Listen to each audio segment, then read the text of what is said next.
धन्यवाद करते हैं इस सुंदर मौके के लिए, इस समय के लिए कि जहां हम सभी दोबारा से एक साथ आ सके। इस ऑनलाइन माध्यम से हम एक साथ जुड़ सके और आपके वचनों से उन गहरी और गुण बातों को हम सीख सके।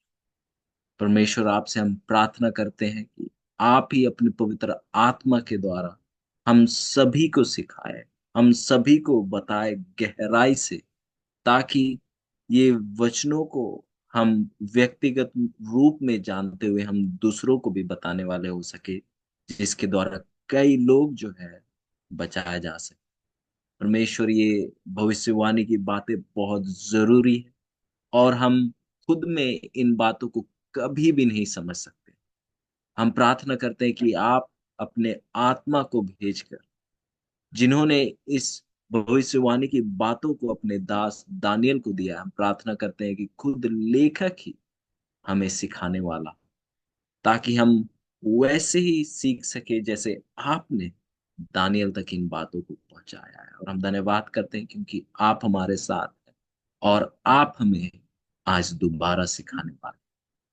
प्रार्थना करते हैं कि आप हम सबके इंटरनेट कनेक्शनों को बरकरार रखें, ताकि समझने में कोई दिक्कत परेशानी ना हो इंटरनेट के कारण, ताकि हम सभी जो समय एक साथ बिताएंगे उस समय में हम अच्छे से समझ सके और आप में और मजबूत हो सके। धन्यवाद करते हैं क्योंकि आप हमें सिखाने वाले हैं। धन्यवाद करते हैं क्योंकि आपने इस समय का जिम्मा अपने हाथों में ले लिया।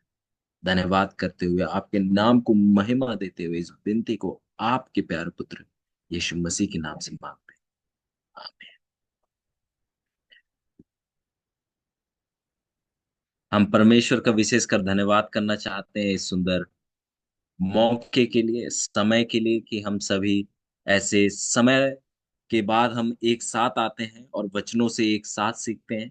और परमेश्वर का धन्यवाद हो कि हम सभी के पास इंटरनेट कनेक्शंस है, कि हम सभी जो है आराम से अलग अलग जगहों से हम एक साथ जुड़ सकते हैं और पढ़ सकते हैं। और मैं प्रार्थना करता हूँ कि परमेश्वर आप सबको इसी प्रकार से अपने वचन के लिए भूखा प्यासा रखे और आप सब लगातार लगातार उसके वचन के तलाश में आप जो है लगातार उसके वचन को उठाते चले जाएं। और मैं उम्मीद करता हूं कि आप सब सेहतमंद है और उम्मीद करता हूं कि आप सबका परिवार जो है बिल्कुल ठीक है, और यदि नहीं है तो हम प्रार्थना करेंगे और विश्वास करते हैं कि जब हम परमेश्वर से कुछ मांगेंगे विश्वास के साथ तो वो जरूर उन्हें पूरा करें।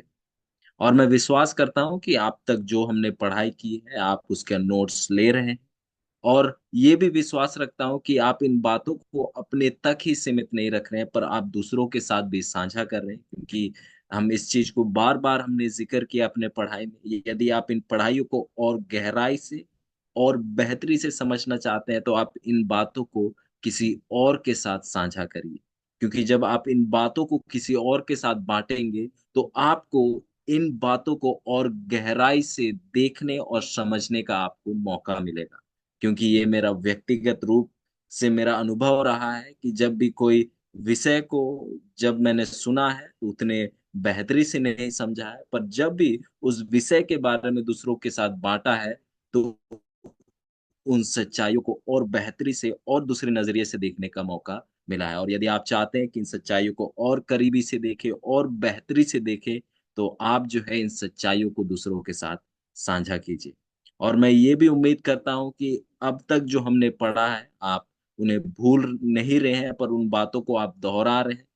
और हम जो है बहुत धीमी गति से जा रहे हैं, क्योंकि जब हम आगे आगे जाते चले जाएंगे तो जानकारियां और बढ़ जाएंगी और कुछ ऐसे बातें होंगे शायद हमें समझने में थोड़ी दिक्कत परेशानी होगी। इसी कारण से हम धीरे धीरे जा रहे हैं, क्योंकि जो सिद्धांत को हम देख रहे हैं वो है दोहराना और बड़ा करके दिखाना। और ये कोई मनुष्य के सिद्धांत नहीं है पर ये परमेश्वर का सिद्धांत है, जिसको हमने बिल्कुल सुंदर रूप से हमने दानियल की पुस्तक में पूरा होते हुए देखा। और इसी कारण से उस सिद्धांत के अनुसार हम भी धीमे धीमे जा रहे हैं, और हर एक समय जब हम मिल रहे हैं हम कुछ थोड़ा और जानकारी को देख रहे हैं, ताकि हम जो है ज्यादा जानकारियों के कारण जो है हम बातों को समझने में, याद करने में हमें तकलीफ ना हो, पर जब हम धीरे जाएंगे और कुछ बातों को देखेंगे तो हमें जो है उन्हें याद रखने में हमें मदद सहायता होगी। और इसी कारण से हम जब भी एक मीटिंग पे मिलते हैं तो सबसे पहले जो है पिछली बात जो है, पिछली मीटिंग में जिस बात की हमने जिक्र की थी, हम उन्हें दोहराते हैं, ताकि हमें जो है आज के पढ़ाई, जो होने वाला पढ़ाई है, उसमें जो है जाने में हमें सहायता मिले। तो जैसे हम आज तक करते आए हैं, वैसे ही हम थोड़ा समय जो है पिछली पढ़ाई को हम दोहराने में लगाएंगे, क्योंकि ये बहुत ज़्यादा ज़रूरी है। और हमने अब तक जो है उस मेढ़ा और बकरे के दर्शन को हम देख रहे थे, और हम देख रहे थे, अलग-अलग चीज़ों को हमने देखा, और उन चीज़ों को जो है हमने ऊपरी स्तर से देखा, पर अब जो है हम उनकी गहराई में जा रहे हैं। और कुछ बातें हैं जिनकी हमने ज़िक्र की है, और आने वाले समय में उनका ज़िक्र हम और भी करेंगे। और मेरे आप सबसे प्रार्थना है कि यदि आपका कोई सवाल, कोई डाउट होगा, तो आप कृपया करके सवाल कीजिए।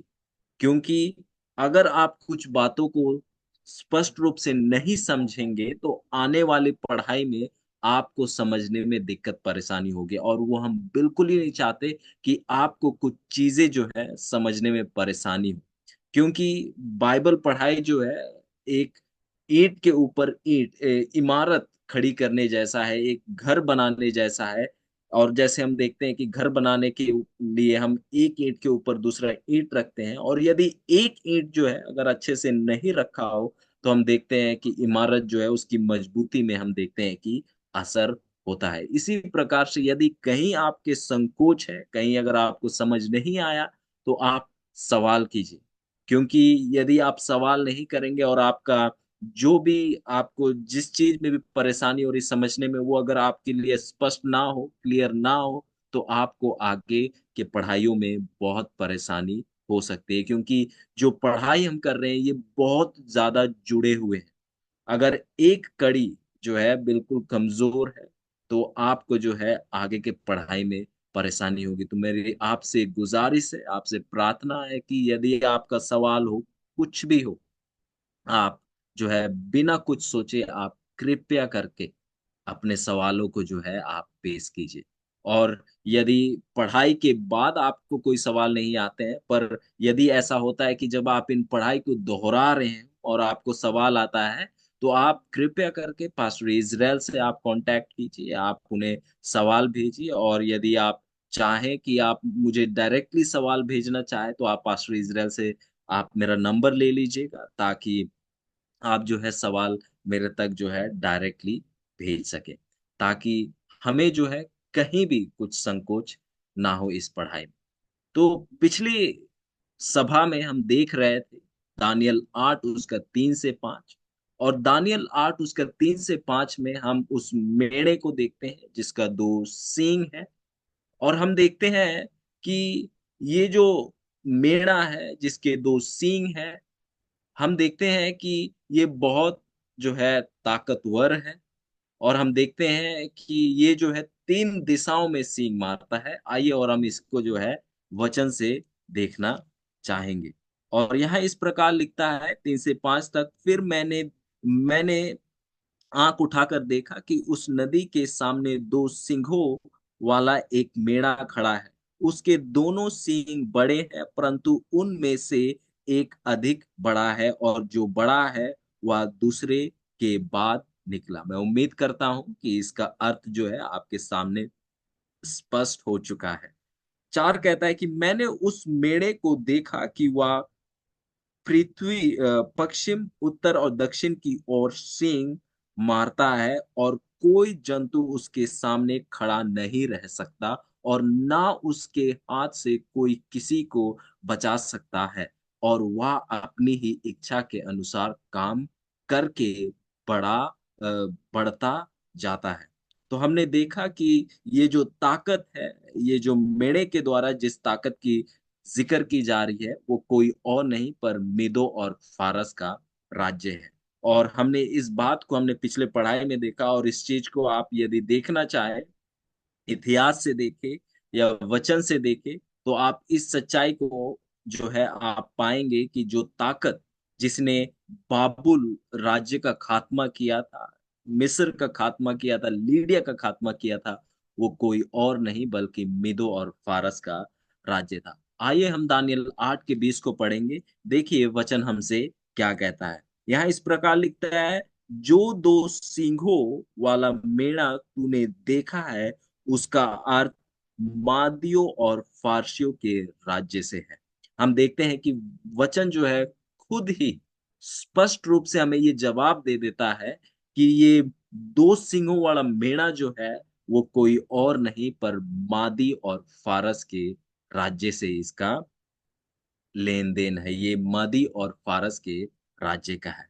और हमने ये भी देखा कि दो सींग हैं जो बड़े हैं, उनमें से एक सींग बड़ा है, और जो बड़ा सींग है वो छोटे सींग से पहले निकला। जो दो बड़े सींगों में से एक बड़ा सींग था वो जो है छोटे सींग से छोटे सींग के बाद निकला। और हम देखते हैं कि वो तीन दिशाओं में जो है वो सींग मारता है। और हम जैसे इस चीज को हमने देखा कि किस प्रकार से जो दानियल 7 में हमने देखा कि किस प्रकार से वो जो रीछ है उसके दांत के बीचों में हम तीन पसलियों को देखते हैं जो कि उन तीन राज्य के जिक्र करते हैं जिनको जो है ये रीछ ने जो है, ये रीछ जो कि मादी फारस है उसने मार गिराया था, जिसका इस ताकत ने खात्मा किया था। और उसी प्रकार से जब हम दानियल 8 में आते हैं हम देखते हैं कि ये तीन दिशाओं में जो है सींग मारता है। और जब हम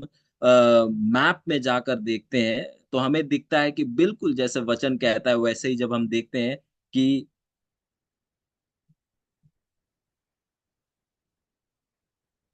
तो हम देखते हैं कि यहाँ पर तीन दिशाओं पर यहाँ पर जो है सींग मारता है। और हम देखेंगे कि जब आप अगर मैप पे अगर खोल कर देखें तो आप स्पष्ट रूप से देखेंगे जो तीन दिशाओं की यहाँ जिक्र की जा रही है आप देखते हैं। और जब इन तीन दिशाओं को देखेंगे तो जिन तीन दिशाओं की आप जिक्र करेंगे आप देखेंगे कि उन तीन दिशाओं में आप इन तीन राज्यों को देखेंगे जिनका खात्मा मेदो और फारस के राज्य ने किया था। आप देखेंगे पश्चिम की ओर यदि आप देखेंगे तो मीदो और फारस के पश्चिम में आप देखेंगे कि बाबुल का राज्य है। और अगर आप मीदो और फारस की उत्तर दिशा में देखेंगे तो आप लीडिया को देखेंगे।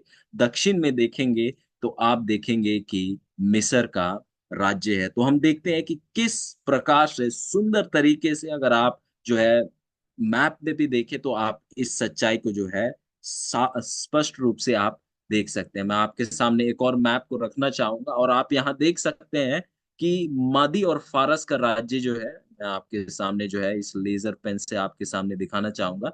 ये जो आप देखते हैं ये जो है मादी और फारसों का ये जो है ये मैप पे जो ग्रे कलर का जो हिस्सा है, जो बारूद का कलर होता है वैसा जो रंग है उसके द्वारा जो है ये मादी और फारस का राज्य का जिक्र करता है।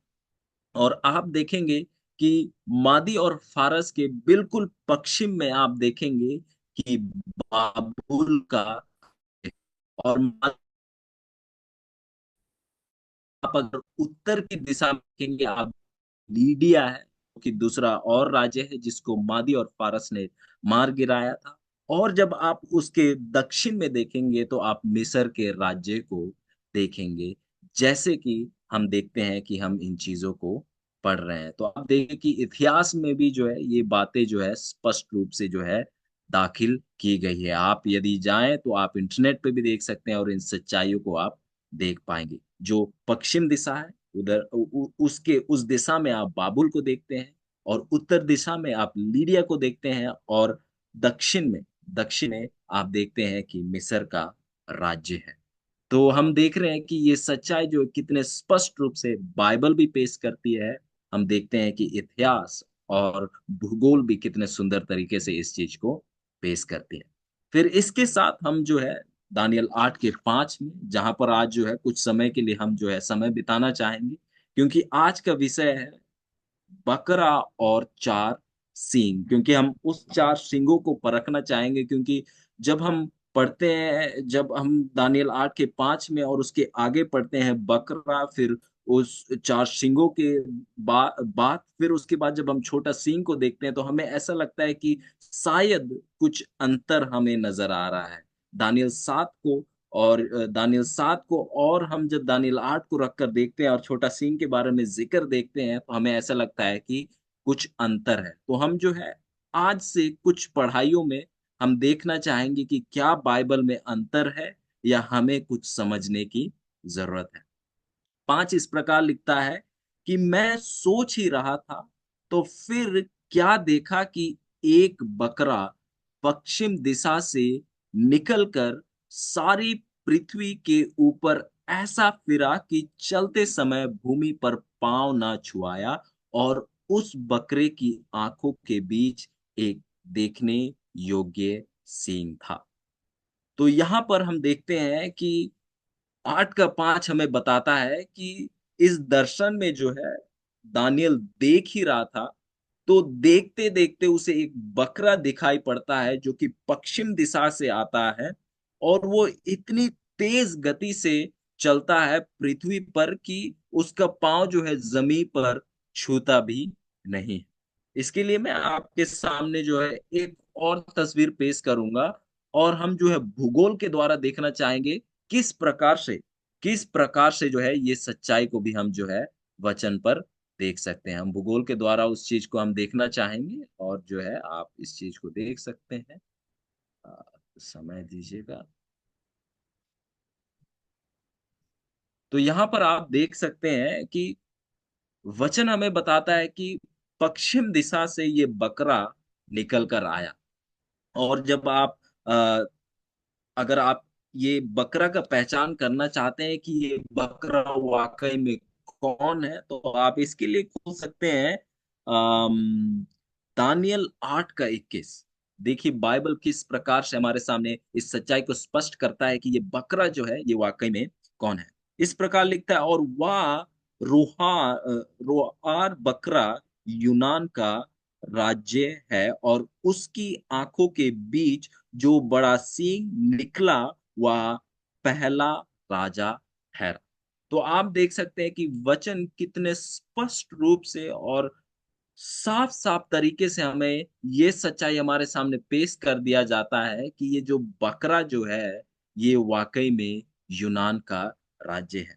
और हमने 8 के 5 में ये भी पढ़ा कि ये जो बकरा जो है किस दिशा से आता है, पश्चिम दिशा से आता है, और पूरी पृथ्वी पर क्या करता है, वो ऐसा तेजी से फिरता है कि उसका पांव जो है जमीन पर बिल्कुल ही नहीं छुआता है।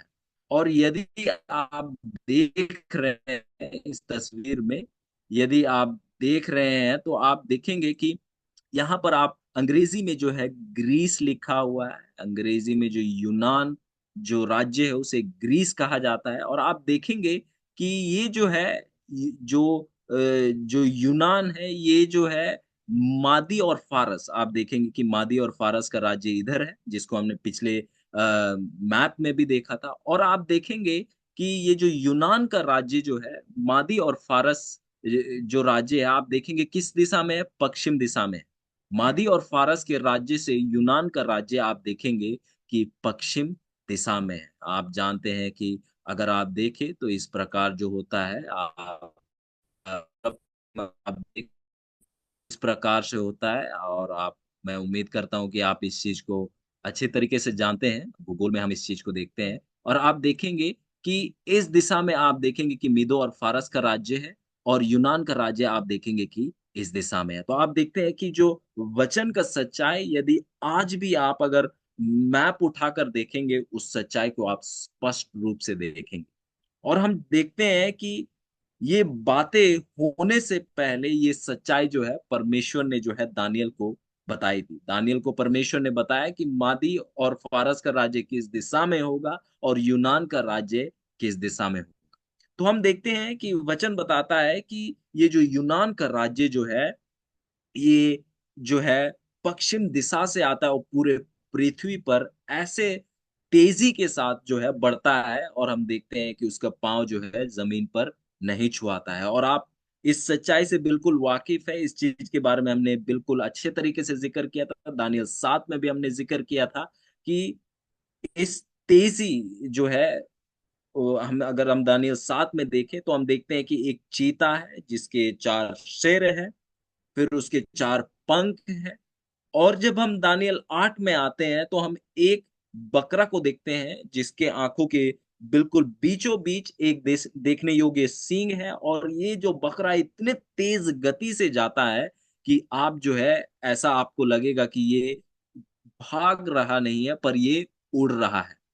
तो आप देखेंगे कि आप अक्सर कहा जाता है कि नौजवान जो है गाड़ी चलाते नहीं है पर उड़ाते हैं। मतलब क्या है कि ये बहुत तेजी से जो है गाड़ियां चलाते हैं। और जब यहाँ वचन कहता है कि ये इसका पाँव जमीन पर नहीं छुआया, तो उस सच्चाई को यहाँ पर पेश किया जा रहा है कि ये ताकत जो यूनान का राज्य जो है और इसका पहला राजा जो है सिकंदर महान जो है, इतनी तेजी से राज्य को अपने कब्जे में करेगा, अपने बस में करेगा, हराएगा कि जो कि कहेंगे कि बिल्कुल मुमकिन ही नहीं है। और जैसे हम देख रहे थे, जैसे हम तुलना कर रहे थे, उदाहरण के लिए नबूकदनेस्सर के बारे में हम जिक्र कर रहे थे।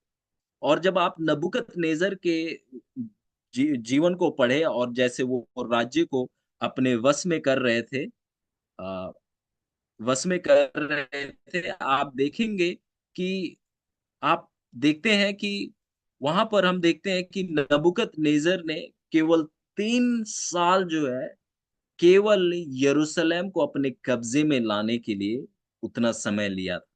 और यदि आप असीरिया के बारे में पढ़ें, जब वो असीरिया जो एक राज्य है, वो जब एक राज्य पर चढ़ाई कर रहा था, उसने केवल 3 साल उस राज्य के ऊपर चढ़ाई करने में लगाया। पर जब हम यूनान राज्य के बारे में पढ़ते हैं, तो वो 3 साल के अंदर अंदर सिकंदर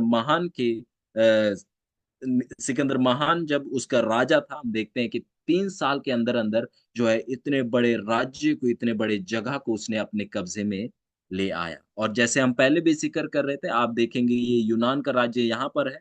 और हम देखते हैं कि एथेंस, ये जो जगह है, एथेंस से लेकर आप देखेंगे कि भारत, आप इंडिया देख सकते हैं, यहाँ पर इंडिया लिखा हुआ है और हिमालयस लिखा हुआ है। आप देखेंगे कि इतना बड़ा जगह है, ये बहुत बड़ा जगह है। आप देखेंगे कि सिकंदर महान ने लगभग 3 साल में इतने बड़े जगह को उसने अपने वश में, इतने जगह को उसने अपने कब्जे में ले आया। तो आप देख सकते हैं किस प्रकार से वो सच्चाई हमारे सामने जो है सुंदर तरीके से पेश की जा रही है। तो आप देख सकते हैं कि किस ताकत के साथ, किस तेज गति के साथ आप देखते हैं कि सिकंदर महान जो है राज्य को अपने वश पे करते जाता है। तो आप देख सकते हैं वो सच्चाई, जो वचन की सच्चाई है, उस सच्चाई को आप इतिहास पर भी देख सकते हैं। वचन उस चीज को स्पष्ट कर देता है। और हम जो है भूगोलिक तौर से भी हमने इस सच्चाई को बिल्कुल स्पष्ट होते हुए हमने अभी बिल्कुल देखा, और पिछले पढ़ाई पर भी हमने देखा था। तो हम देखते हैं कि जो जो बातें जो है वचन कहती है, हम देखते हैं कि वो स्पष्ट रूप से जो है पूरा होते जा रहा है। तो हम जो है ये कुछ जो है पिछले समय की पढ़ाई थी, और हम जो है आज थोड़ा और आगे बढ़कर हम जो है कुछ और सच्चाइयों को देखना चाहेंगे। दानियल उसका 8 का 6 इस प्रकार लिखता है, वह उस 2 सींगों वाले मेढ़े के पास जाकर, जिसको मैंने नदी के सामने खड़ा देखा था, उस पर जाकर अपने पूरे बल से लपका। मैंने देखा कि वह मेढ़े के निकट आकर उस पर झुंझलाया और मेढ़े को मारकर उसके दोनों सींगों को तोड़ दिया, और उसका सामना करने को मेढ़े का कुछ भी वश ना चला। तब बकरे ने उसको भूमि पर गिराकर रौंद डाला, और मेढ़े को उसके हाथ से छुड़ाने वाला कोई ना मिला। हम देखते हैं कि ये जो हमने दानियल 8 का 6 और 7 पढ़ा, ये जो है इतिहास की उस सच्चाई को हमारे सामने पेश किया जा रहा है कि किस प्रकार से। और यदि आप इतिहास को और थोड़ा देखें तो आप देखेंगे कि हमेशा जो है मेदो और फारस और यूनान के राज्य के बीच में जो है अनबन जो है, लड़ाई हमेशा रहती थी। और हम देखते हैं कि जब जो एक आक्रमण हुआ, जब एक बार युद्ध हुआ, तो पूरे ताकत से, पूरे पूरे पूरे पूरे सामर्थ्य से जो है हम देखते हैं कि ये यूनान का राज्य मीदो और फारस के राज्य के ऊपर आक्रमण करता है, और वचन बताता है कि दोनों सींग टूट गए। मतलब मीदो और फारस का राज्य का हम देखते हैं कि खात्मा हो जाता है, और हम देखते हैं कि उसके बाद जो है हम देखते हैं कि यूनान का राज्य का समय शुरुआत हो जाता है। 8 इस प्रकार लिखता है, तब बकरा अत्यंत बढ़ाई मारने लगा, और जब बलवंत हुआ तब उसका बड़ा सींग टूट गया, और उसके बदले देखने योग्य 4 सींग निकलकर चारों दिशाओं की ओर बढ़ने लगे।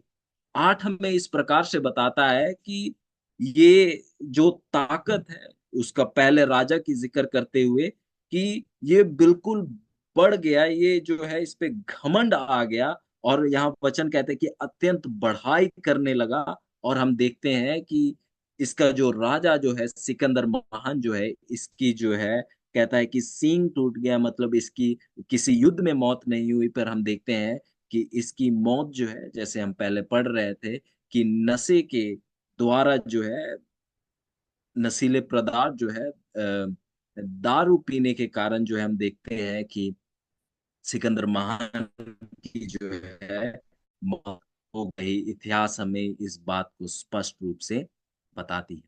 फिर जो है यहाँ वचन बताता है कि उसके बदले देखने योग्य 4 सींग निकलकर चारों दिशाओं की ओर बढ़ने लगे। और इस बात को हमने दानियल 7 में भी देखा कि जब यूनान का राज्य, जब उसका जो पहला राजा की मृत्यु हुई, तो जो यूनान का राज्य जो है 4 भागों में बटा, 4 राज्यों में बटा। और हम देखते हैं कि शुरुआती दौर में उन 4 राज्यों को चलाने वाले संचालन जो थे वो अ, सिकंदर महान के 4 सबसे बड़े सेनापति थे। पर हम देखते हैं कि उसके बाद जो है वाकई में जो है यूनान का राज्य जो है 4 भाग में बटा। और इस चीज को हम देखना चाहेंगे और करीबी से हम परखना चाहेंगे। फिर 9 इस प्रकार से लिखता है कि फिर इनमें से एक छोटा सा सींग और निकला, जो दक्षिण पूरब और शिरोमणि देश की ओर बहुत ही बढ़ गया। तो वचन बताती है कि जब वो देखने योग्य सीन, जब पहला राजा, जब उसकी मृत्यु हो गई, उसके बाद जो है इस यूनान राज्य से 4 राज्य उदय हुए, 4 राज्य निकल कर आए। फिर आगे 9 में हमें बताया जाता है कि उनमें से एक छोटा सिंह निकल कर आया, उनमें से एक छोटा सिंह निकल कर आया। कोई संकोच नहीं है कि जो पहला सींग, जो देखने योग्य सींग, एक अकेला सींग जो उस बकरे के आंखों के बीच में था, वो कोई और नहीं बल्कि सिकंदर महान। ये बकरा कौन है, ये बात का भी कोई संकोच नहीं है, ये वो यूनान का राज्य है। हमने इन चीजों को हमने स्पष्ट रूप से देखा, और हमने कुछ और सच्चाइयों को देखे, और हम जो है ये सच्चाई से बिल्कुल हम अब परमेश्वर की दया से बिल्कुल हम वाकिफ हो गए हैं। पर हम देखते हैं कि जब यूनान का राज्य, जब सिकंदर महान की मृत्यु हुई, तो हम देखते हैं कि यूनान का राज्य जो है 4 भाग में बट गया, 4 भाग में बट गया। और हम देखते हैं कि शुरुआती दौर में इन 4 भागों में जिन लोगों का सामर्थ था, जो लोग इन 4 भागों को चला रहे थे, वो सिकंदर महान के 4 बड़े बड़े सेनापति थे। पर हम देखते हैं कि इन 4 सेनापतियों में से जो है कुछ सेनापति जो है उन 4 भागों के राजा जैसे बने रहे, पर कुछ जो है उन उन भागों के राजा जैसे नहीं बने रहे, उन्हें जो है दूसरे लोगों ने हरा दिया। पर यूनान का राज्य जो है वो 4 भागों में ही बटा रहा। और इस सच्चाई को जो है आगे आज जैसे हम बढ़ते जाएंगे, हम इस सच्चाई को हम देखेंगे। जब यूनान का राज्य बिखरा, कहेंगे कि यूनान का राज्य का पहला राजा सिकंदर महान की जब मौत हुई, तो यूनान का राज्य 4 भाग में बटा। और शुरुआती दौर में इन चार भागों को चलाने वाले इनके संचालक जो थे, सिकंदर महान के चार बड़े बड़े सेनापति थे।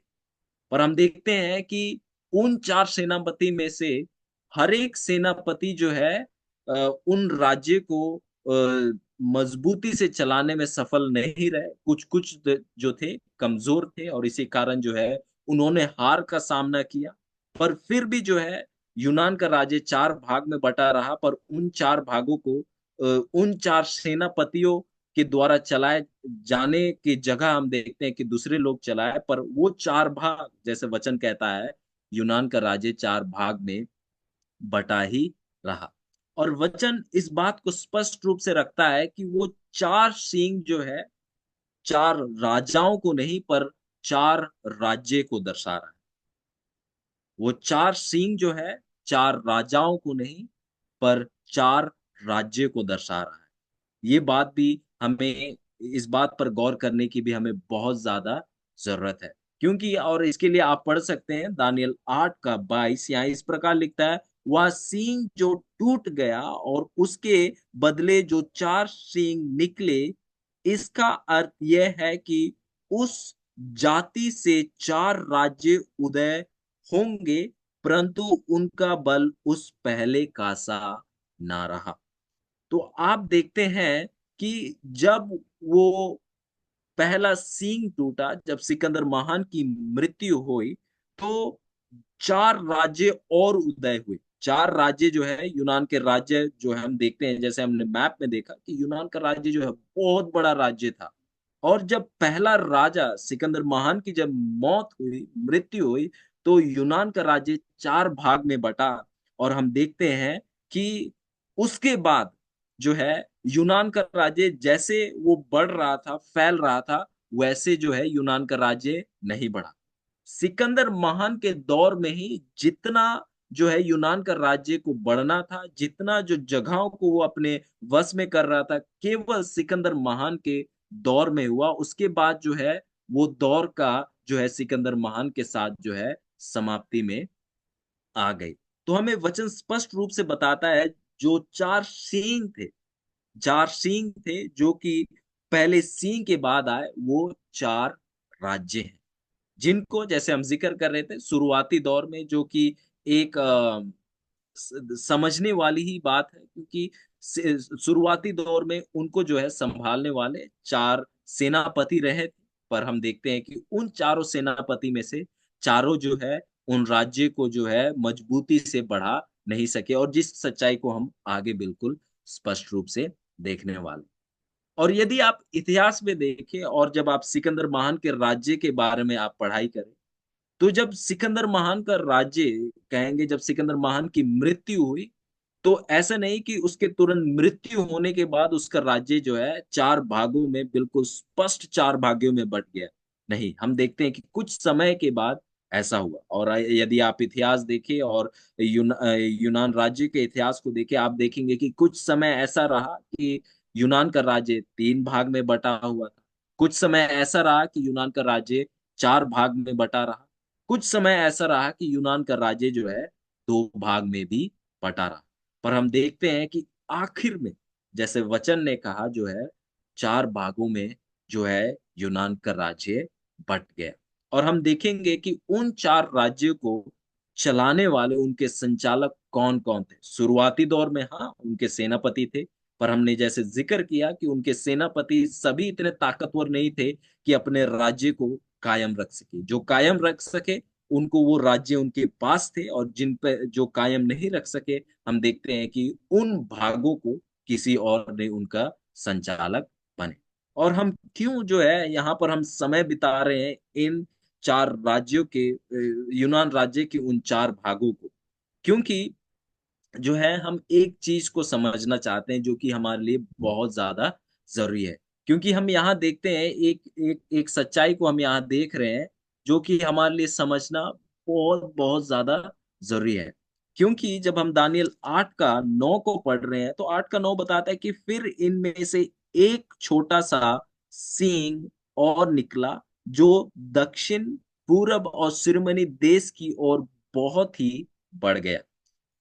और यदि इसको हम दानियल 7 के साथ साथ रखकर देखें, और हम जैसे दानियल 7 में छोटा सींग की जब हम पढ़ाई कर रहे थे, तो हमने देखा कि ये छोटा सींग और छोटे सींग के पढ़ाई में हम उन 10 पहचान चिन्हों को हम देख रहे थे। इसी कारण से जो है, यदि आप जो है उन पढ़ाइयों में नहीं थे, मैं आपसे प्रार्थना करता हूं कि आप उन पढ़ाइयों को दोहराइए। हम जब उन 10 पहचान चिन्ह को देख रहे थे उस छोटा सिंह का, तो हमने उस बात को भी देखा, उस बात को भी परखा कि ये छोटा सिंह जो है रोम के राज्य से, रोम के राज्य से, हम देखते हैं कि ये छोटा सिंह जो है रोम के राज्य से उठ खड़ा होता है। पर जब हम दानियल 8 में आ रहे हैं, हम देखते हैं कि ये छोटा सिंह जो है इस यूनान के राज्य में से निकल आ रहा है। क्योंकि जब हम 8 में देखते हैं, 8 हमें बताता है कि जब वो सींग टूटा, जब सींग टूटा, तो हम देखते हैं कि ये चार सींग निकल कर चारों दिशाओं की ओर बढ़ने लगे। फिर कहता है कि इनमें से, अब वचन कह रहा है कि हम जानते हैं कि ये जो चार भाग थे, यूनान राज्य के भाग, चार सींग जो थे, वो यूनान राज्य जो है जब चार भागों में बटा, उनका जिक्र कर रहा है यहाँ जब चार सींग कहता है। और हम देखते हैं वचन कहता है 9, फिर इनमें से, इन चार भागों में से वचन कहता है कि छोटा सिंह उठ खड़ा हुआ, निकल कर आया। जब हम 7 के साथ 8 को जब हम रख रहे हैं दानियल का, तो हमें ऐसा लगता है कि शायद बाइबल में कुछ अंतर है, शायद बाइबल में कुछ गड़बड़ी है। और हम जानते हैं कि वचन में कुछ गड़बड़ी नहीं है, हमें जो है कुछ बातों को जो है समझने की जरूरत है। इसके लिए हम जो है कुछ इतिहास को भी हम देखेंगे, और ये सच्चाई जो है बिल्कुल स्पष्ट होगी। हमें जो है जब इस सच्चाई को हम देखेंगे, कोई हमें अंतर नहीं नजर आएगा। आप देखेंगे जिस प्रकार से छोटा सिंह जो है सात में जो है रोम राज्य से उठ खड़ा हुआ, आप देखेंगे कि 8 में भी जो है ये छोटा सिंह जो है रोम के राज्य से ही उठ खड़ा हो रहा है। पर हम देखते हैं कि ये जब यूनान का राज्य जब चार भाग में बटा, तो उन चार भाग में से जैसे वचन बताता है कि छोटा सिंह उठ खड़ा हुआ। और एक और चीज को भी हमें गौर करने की बहुत ज्यादा जरूरत है, और वो ये है कि दानियल 8 में, दानियल 8 में जो छोटा सींग जो है, छोटा सींग जो है जिसके बारे में हमने पिछले पढ़ाइयों में भी जिक्र किया, छोटा सींग के द्वारा बुतप्रस्त रोम और पेपल रोम, पोप का रोम, उन दोनों को दर्शाया जा रहा है। दोबारा मैं इस बात को दोहराना चाहूंगा। छोटा सींग के द्वारा दानियल 8 में वचन कहता है छोटा सींग, तो उस छोटे सींग के द्वारा बुतप्रस्त रोम और पेपल रोम दोनों को दर्शाया जा रहा है। ये जानकारी बहुत बहुत जरूरी है। और यदि हम इस जानकारी को अगर हम मिस कर देते हैं, भूल जाते हैं, तो हमें जो है बाइबल में अंतर नजर आएगी। जब आप दानियल 8 में आते हैं, हम देखते हैं कि दानियल 7 में आप देखते हैं कि छोटा सींग के लिए हमें जो है एक अलग ही चित्रण, एक छोटा सींग का इस्तेमाल किया गया है। और हम देखते हैं रोम के लिए एक भयंकर जंतु अजगर का इस्तेमाल किया गया है, रोम को चित्र के द्वारा पेश करने के लिए। पर जब हम दानियल 8 में आते हैं, रोम के लिए और बुतप्रस्त रोम के लिए, बुतप्रस्त रोम और पेपल रोम दोनों के लिए छोटा सींग का इस्तेमाल किया गया है। और उम्मीद करता हूं कि ये बात जो है आपके सामने स्पष्ट है, आपको इस बात में कोई कंफ्यूजन नहीं होगी। मैं दोबारा दोहराना चाहूंगा क्योंकि ये बात बहुत जरूरी है। दानियल 7 में आप देखेंगे कि बुतप्रस्त रोम के लिए उस अजगर, उस भयंकर जंतु का इस्तेमाल किया गया है जिसके दांत लोहे के हैं, और हर एक चीज को रौंद डालता है, हर एक चीज को पीस डालता है। पर जब आप दानियल 8 में आते हैं, तो आपको जो है उस बुतप्रस्त रोम और पेपल रोम दोनों को दर्शाने के लिए सेम चित्र का इस्तेमाल किया जाता है, और वो है छोटा सी। दानियल 7 में आप देखेंगे छोटा सींग के लिए छोटा सींग का इस्तेमाल किया गया है। पर दानियल 8 में जब आप आएंगे, छोटा सींग के द्वारा बुतप्रस्त रोम और पेपल रोम दोनों को दर्शाया जा रहा है। और उम्मीद करता हूं कि इसे आप जो है अपने नोट्स पर भी इसको स्पष्ट रूप से लिख लेंगे। तो फिर जो है हम उस चीज को परखना चाहेंगे कि ये चार राज्य जो है, जो कि यूनान के राज्य, जब सिकंदर महान की मृत्यु हुई तो ये चार राज्य जो है, चार राज्य जो है कौन कौन से थे, कौन कौन से थे। और मैं इस बात का भी जिक्र करूंगा कि इनमें से कौन कौन से थे जो कि सिकंदर महान के जो है सेनापति रहे हैं। तो एक इतिहासकार है जिसका नाम है डब्ल्यू टैरन, एक इतिहासकार जो कि इतिहास के बारे में जो है यूनान लिखते हैं, और वो इस प्रकार लिखते हैं अंग्रेजी में, जिसको मैं आपके सामने अनुवाद करने की कोशिश करूंगा। यहाँ इस प्रकार लिखता है कि सिकंदर ने कोई संतान नहीं छोड़ा, सिकंदर महान का कोई संतान नहीं था, और उसने कोई ऐसा बंदोबस्त भी नहीं किया था कि उसके राज्य को आगे लेकर जाए, आगे बढ़ाए। और आगे इस प्रकार लिखता है कि जब यूनान राज्य का उस दौर को, उस बढ़ने वाले दौर में जब उसकी खात्मा हुई, जब यूनान राज्य जो है उसका राजा की मृत्यु हुई, हम देखते हैं कि यूनान राज्य का वो बढ़ने का दौर भी क्या हो गया, समाप्त हो गया। जैसे इस बात का हमने जिक्र किया कि यूनान का राज्य जब तक बढ़ रहा था, जब तक जो था सिकंदर महान उसका राजा था। और हम देखते हैं कि यहाँ आगे बताता है कि जब सिकंदर महान जो है, जब यूनान राज्य जो है उसका बढ़ने का दौर का समाप्त हुआ, सिकंदर महान की जब मृत्यु हो गई, हम देखते हैं कि कई ऐसे उसके सेनापति जो थे कई युद्धों में बने रहे, ताकि उस ताकत को वो लोग जो है बरकरार रखे, उस जगह को बरकरार रखे।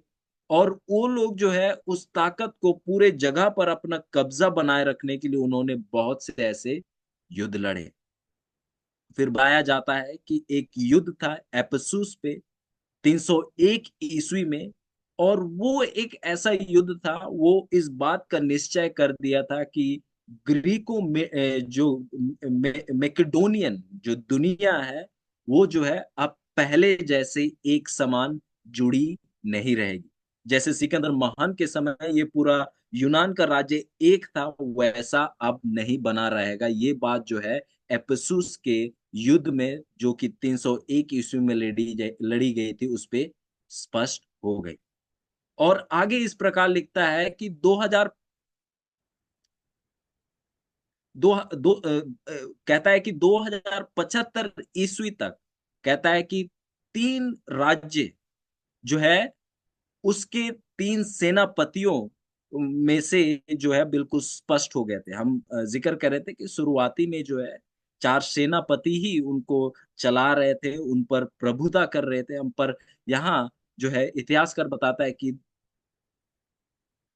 275 ईस्वी तक जो है ये बात स्पष्ट हो गई थी, और जो है उन चार सेनापतियों में से केवल तीन जो है उन्होंने अपने राज्य को जो है मजबूती से पकड़कर उनको बनाया।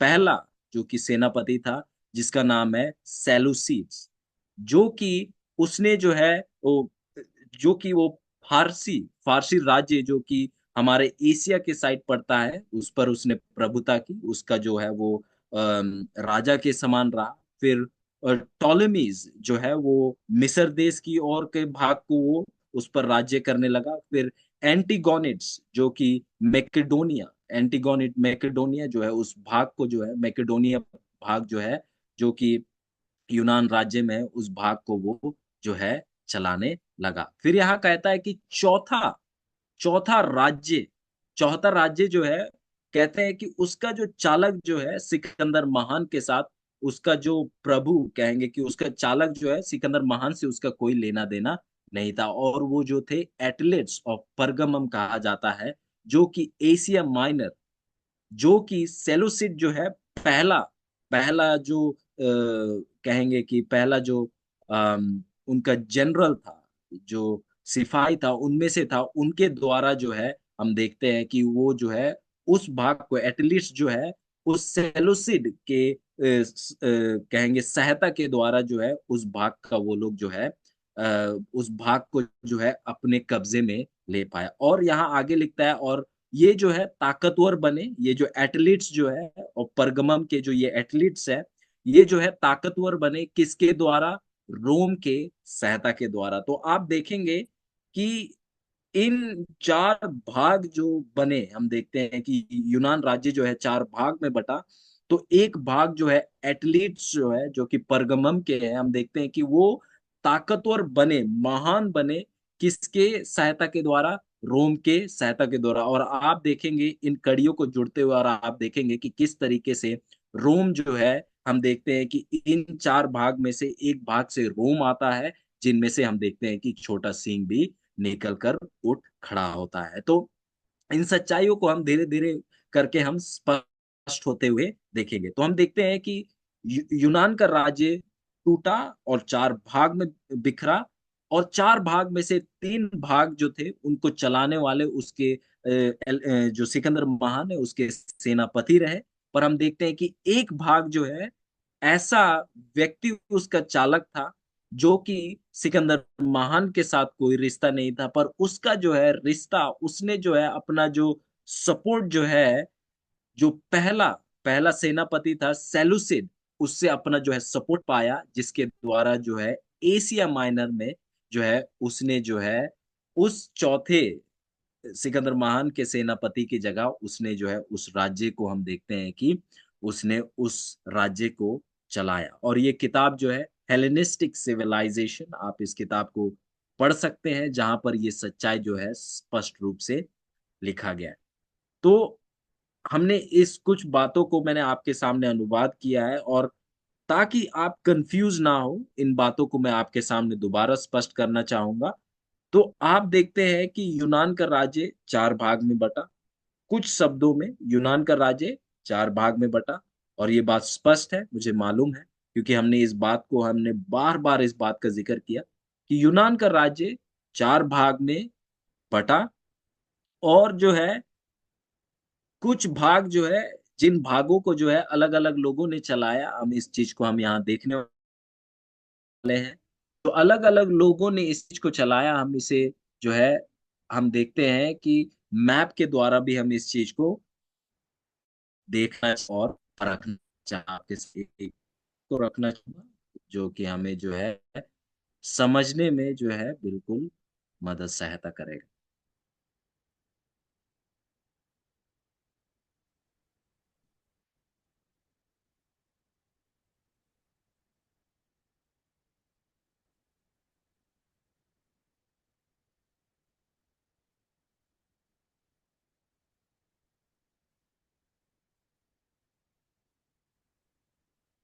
तो तो आप यहाँ देख सकते हैं कि जैसे हमने अभी एक इतिहासकार के बारे में हमने पढ़ा कि इतिहासकार जो है हमारे सामने पेश करते हैं कि वो चार भाग थे, और उन चार भागों को चार कौन थे, और हमने देखा कि उन जो है चार राज्यों को, उन चार राज्यों को चलाने वाले कौन कौन थे। और आप देखेंगे यहाँ पर आपके सामने स्पष्ट रूप से आप देख सकते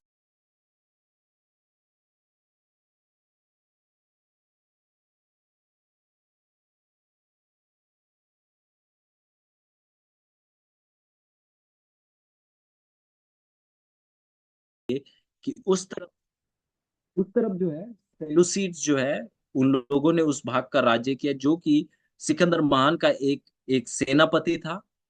फिर यदि आप देखें पश्चिम की ओर देखें, अगर आप पश्चिम की ओर देखें, तो एंटीगोनिस जो है दूसरे जो लोग थे, जो कि आप मैकेडोनिया और ग्रीस जो है कि यूनान जो है, जो कि उस पश्चिम पश्चिम की ओर जो है उनका उस साइड आप देखोगे कि वो चला रहे थे। और आप देखेंगे कि ये और एक जो है सिकंदर महान का सेनापति था। और अगर आप नीचे आए, अगर आप दक्षिण की ओर आए, तो आप देखेंगे कि यहाँ टॉलेमीज, जो कि मिस्र के मिस्र का जो देश था, उस भाग को जो है ये टॉलेमीज जो है उस भाग में जो है उस भाग को ये जो है टॉलेमीज जो है उस भाग को जो है उस पर इनका प्रभुता था। फिर यदि आप देखेंगे, जो उत्तर की ओर देखें, तो ये एटलीट्स जो कहा जाता है, एटलीट जो है, ये एटलीस्ट जो है परगमम के, इन्होंने जो है इस भाग पर ताकत जो है सेलुसिड्स के मदद के द्वारा जो है इन्होंने जो है इस भाग पर जो है ताकत पाई। हम देखते हैं कि एटलीट्स जो है इन्होंने इस भाग पर ताकत पाया, क्योंकि सेलुसिड्स जो है इन्होंने जो है एटलीट्स को मदद किया। और हमने उस इतिहासकार के जो इतिहास के बाद में लिखी हुई बात को हमने पढ़ा, और हमने देखा कि एटलीट्स जो है और बढ़ते गए, महान होते गए, किसकी वजह से? रोम के मदद के वजह से, जिसको हम आगे भी हम आने वाले समय में हम बिल्कुल स्पष्ट रूप से देखने वाले हैं।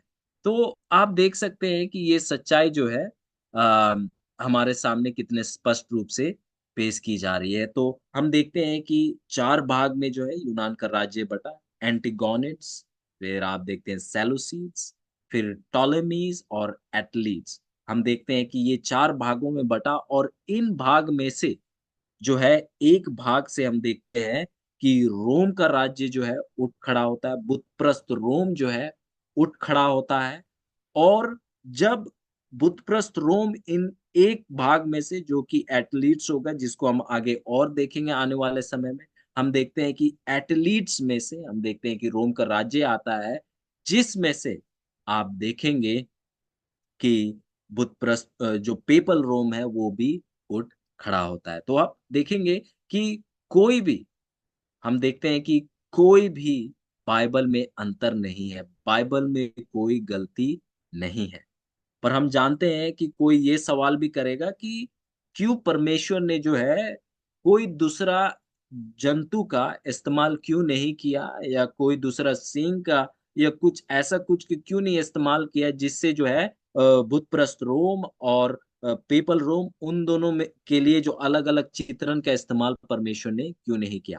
और इसके लिए हमने पिछले पढ़ाई में उस बात का ज़िक्र किया, क्योंकि जो दानियल जो है 2 भाग में लिखा हुआ है, और ये दूसरा भाग जो है दानियल का पूरे तरीके से जो है 2300 वर्ष के भविष्यवाणी के में केंद्रित है, उस पवित्र स्थान में केंद्रित है। और जो है यदि दूसरा चित्रण इस्तेमाल किया जाता, तो वो सच्चाई जो है उस पे जो है वो पवित्र स्थान की उस सच्चाई पर जो है हम देखते हैं कि उस पर खरोंच आती। तो इसी कारण से जो है केवल 2 जंतुओं को इस्तेमाल किया गया है, और अलग-अलग राज्यों को जो है सींग के द्वारा उनका दर्शाया गया है। तो अब मैं विश्वास करता हूँ कि ये बात स्पष्ट है कि छोटा सींग के द्वारा जो है बुतप्रस्त रोम और पेपल रोम दोनों को दर्शाया जा रहा है। और यदि आप देखें तो एक इतिहासकार है जिसको जोसिफस कहा जाता है, और जब अगर आप इतिहास को पढ़ रहे हैं या भविष्यवाणी को पढ़ रहे हैं, वो यरूशलेम का नाश हो या और ऐसे कोई इतिहास को पढ़ रहे हैं, या आप रोम के इतिहास को पढ़ रहे हैं, तो आप अक्सर जो है ये इतिहासकार जोसिफस के बारे में आप हमेशा ज़िक्र देखेंगे। उसके इतिहास के लिखी हुई बातों को अक्सर आप देखेंगे कि उसका लोग ज़िक्र करते हैं। यहाँ पर जो है जोसिफस इस प्रकार से लिखते हैं कि दानिय्येल ने एक बहुत महान एक सींग को देखा, उस देखने योग्य सींग के ज़िक्र करते हुए, और बताता है कि वो जो है उस बकरे के आँखों के बीच में से निकला, जैसे हमने पढ़ा। पर कहता है कि जब वो टूटा, जब सिकंदर महान की मृत्यु हुई, कहता है कि 4 सींग उसकी जगह जो है निकले और चारों दिशाओं में चले गए। पर कहता है कि वो चारों सींग जो है उतने ताकतवर नहीं थे, जैसा वो पहला बड़ा सींग था। और हम देखते हैं कि ये बात बिल्कुल सच है। इतिहास इस बात का गवाह है कि जैसा सिकंदर महान थे, वैसे ये 4 राजाएँ नहीं थे। क्योंकि हम देखते हैं जब तक सिकंदर महान था, यूनान का राज्य बढ़ता गया, फैलता गया, पर जब सिकंदर महान की मौत हुई, तो हम देखते हैं कि उस बढ़ने का दौर में हम देखते हैं कि एक रुकावट आई। उसके बाद जो है यूनान का राज्य बढ़ा नहीं, पर हम देखते हैं कि वो टूट गया, वो 4 भागों में टूट गया, और हमने देखा कि वो 4 किस-किस भागों में टूटा, और वो किस-किस दिशा में वो राज्य कर रहे थे। और हम परमेश्वर का धन्यवाद करना चाहते हैं कि परमेश्वर जो है इन सच्चाइयों को हमारे सामने पेश कर रहे हैं। और मैं उम्मीद करता हूँ कि आप जो है नोट्स ले रहे हैं, और यदि आपको कुछ संकोच हो, कुछ डाउट हो, कुछ बातें अगर आपको स्पष्ट ना हो, तो मैं आपसे हाथ जोड़कर प्रार्थना करता हूँ कि आप सवाल कीजिए। क्योंकि यदि आप नहीं समझेंगे तो आपको आने वाले पढ़ाई में बहुत परेशानी होगी समझने में। क्योंकि आने वाले पढ़ाई और गहरे होते जाएँगे और बहुत ज़्यादा इंटरेस्टिंग रहेंगे। यदि आप चाहते हैं कि उस बात को आप ना खोएँ, तो आप कृपया जो है सवाल कीजिए, इन बातों को दोहराते रहिए, दूसरों को भी बताते रहिए ताकि ये सच्चाइयों को आप और स्पष्ट रूप से समझें। आइए हम एक छोटी-सी प्रार्थना करें और आज की पढ़ाई को हम अंत करें। हमारे महान दयालु स्वर्गीय पिता, हम आपका धन्यवाद करते हैं, आज की पढ़ाई के लिए, आज की सच्चाई को हमारे सामने स्पष्ट करने के लिए। प्रार्थना करते हैं कि आप ही हमें इन सच्चाइयों को समझने में मदद सहायता करें। आज जैसे हमने पढ़ा, हमारे साथ रहिए कि हम इन बातों को दूसरों को भी हम बताएँ, ताकि ये सच्चाई हमारे लिए और स्पष्ट और मजबूत होते चले जाएँ। मैं आपके लोगों के लिए प्रार्थना करता हूँ कि आप उन्हें बहुतायत से इस्तेमाल करें, ताकि कई लोगों के पास इन भविष्यवाणी की सच्चाइयों को वो पेश कर सकें। धन्यवाद करते हैं क्योंकि आप महान हैं। धन्यवाद करते हैं क्योंकि आप हमें सिखा रहे हैं। धन्यवाद करते हैं कि इस ग्रुप के लिए जो इन बाइबल स्टडी की को रख रहे हैं, आप उन पर आशीषित कीजिए। पास्टर इज़राइल और उनके पूरे टीम पर आप आशीषित कीजिए और कई लोग इन सच्चाइयों के द्वारा आपके करीब लाए जाएँ, बचाए जाएँ। धन्यवाद करते हैं क्योंकि आपने महान कार्य किया हमारे बीच में। धन्यवाद करते हैं क्योंकि आपने हम सबसे बातचीत की। धन्यवाद करते हुए आपको महिमा देते हुए इस विनती को आपके प्यारे पुत्र हमारे उद्धारकर्ता और हमारे प्रभु यीशु मसीह के नाम से मांगते हैं। आमीन।